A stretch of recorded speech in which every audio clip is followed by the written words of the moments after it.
How's it going, guys? It's Nick back in it with another video.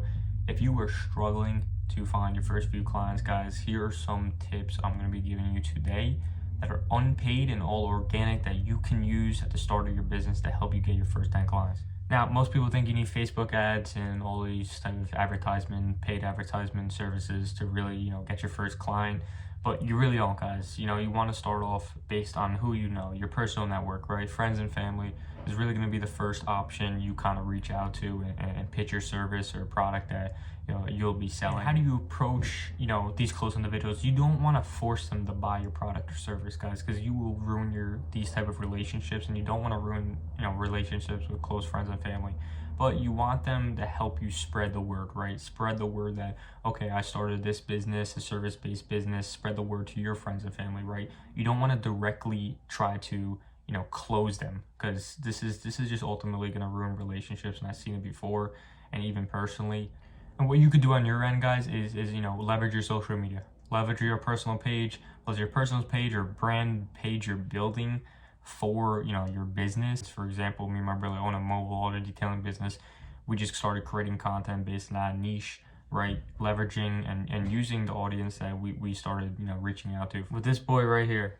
Now you build up this list of potential leads that you're going to start reaching out to, guys, and your first 10 customers are going to be really important. You want to give them something that's irresistible, right? Some offer that you're going to be giving them that they see and it's like, why not do this, right? So for example, for us, a lot of our details when we first started, we priced it at a discount, right? Saying first free detail, you get a discount, just to get our foot in the door, to show them what our service is and how we really get things done. Then when you get to the point where you are providing this service, you want to make sure you're really doing a good job, guys, because this first client is it's a first impression towards your business and what you're really about and how successful you could be. You need to create a good first impression with these clients, because then they will, their word of mouth will also get you a bunch of clients as well. That's something I want to talk about. Make sure that these clients that now you're closing, you provide your service or you sell a product to, are leaving testimonials, whether it's on social media or word of mouth, right? This is so powerful, guys. I can't tell you how much it's helped us. Word of mouth marketing has been our biggest asset by far. To go upon that discount, right? You're giving this discounted rate to this customer to get your foot in the door, to provide this service or sell a product to them. They see it, they see the value behind it, they like it, they enjoy it, they give you a testimonial, right? Which is really good. That's a really a high quality type of thing that you want to prioritize. Make sure they're leaving a review, a testimonial. And not only that, you're also incentivizing them to reach out to more people, friends and family they know, and if they get you clients, they get a commission based on the referral. That's a very powerful tool as well that we use, a referral system program, right? You get a 10% commission based on how many people you get to us, and depending on the product and service, you're gonna get different commissions and stuff like that. That's a very powerful tool to use as well. It's something you want to integrate: referral program system and a loyalty program system in your business. This is for any business. Literally product or service based. I'm just using me and my brother's detailing business because it kind of works, and it's kind of what we're currently doing for that business.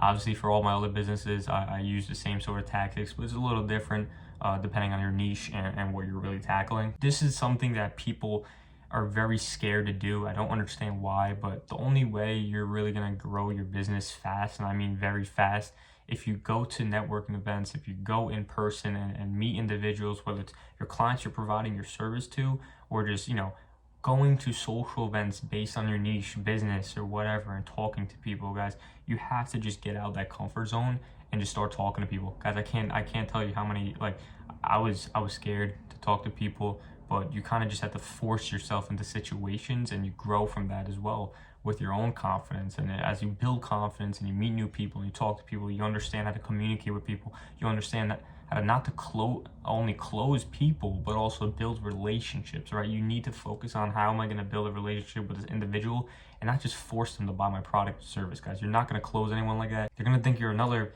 horny salesman, right? You got to really strategically plan on how you're going to approach individuals and make sure you're doing it right. So yeah, upon that, you want to join local niche groups, and utilize your social media presence and really build upon that's the biggest thing you have to also prioritize. A lot of the back end stuff, guys, is way more important than providing the service. Yes, the service is very, very important, making sure you're providing the service with top-notch quality and it's getting done for the client and the customer's happy, right? That's a 100% priority. But a lot of the back end stuff is also something you have to prioritize and make sure you're really getting down and really staying organized and disciplined with it all. All right, now step number 4, strategic collaborations. I talked about the affiliate program, what we have with our current, clients and stuff like that we currently do.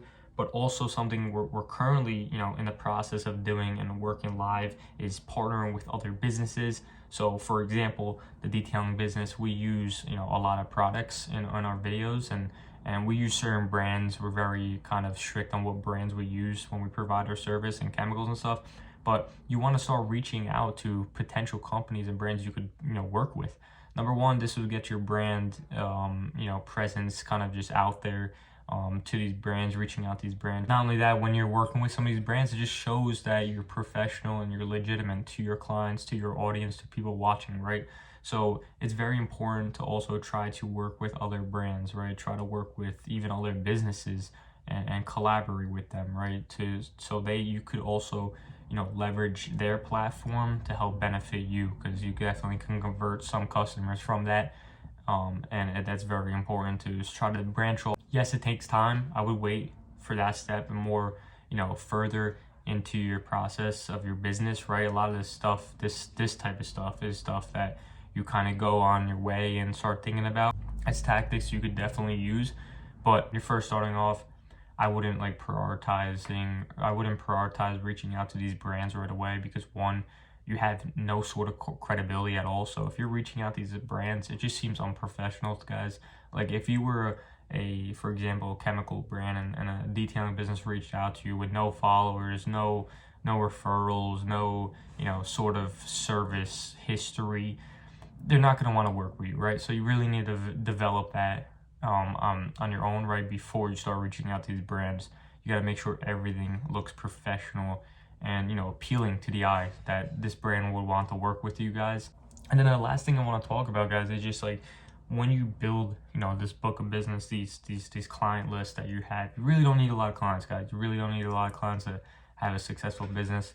Our service average, it's $250, or I say $200 to $300 our service on average, each customer. Depending on what service you're providing, a lot of our services is more higher ticket, right? So $250, $300 detail. How many clients do we really need a week to make, 4 figures a week? Not a lot, right?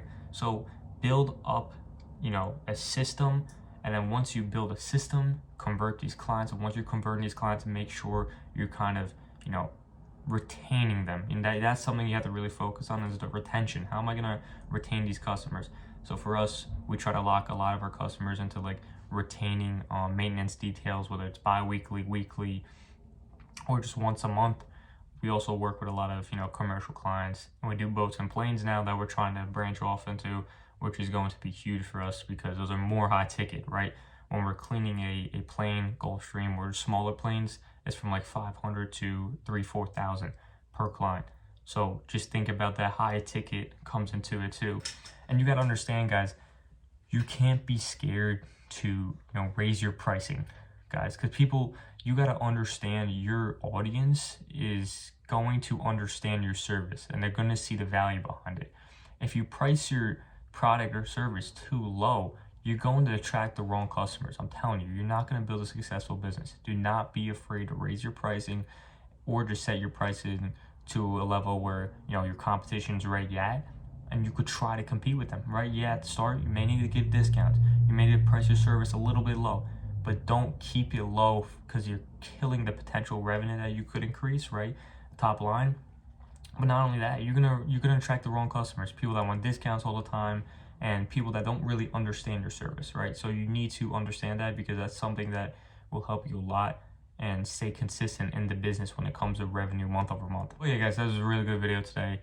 I just want to talk about some of these steps that, you really want to make sure you're prioritizing. Obviously today I gave the example of the detailing business, but for any business, whether it's product or service based, all these metrics and kind of, tools that I was explaining in this video, kind of universal. Obviously, there's for products and service based, it's a little bit different, right? That job's on you to analyze your business, analyze your offer, and analyze, okay, how am I going to make an irresistible offer to get my first couple clients, and then build upon that point.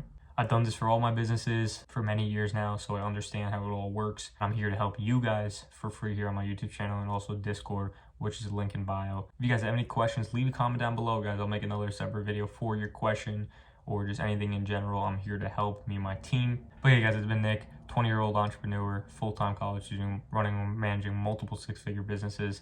And I'll see you guys in the next one. Peace.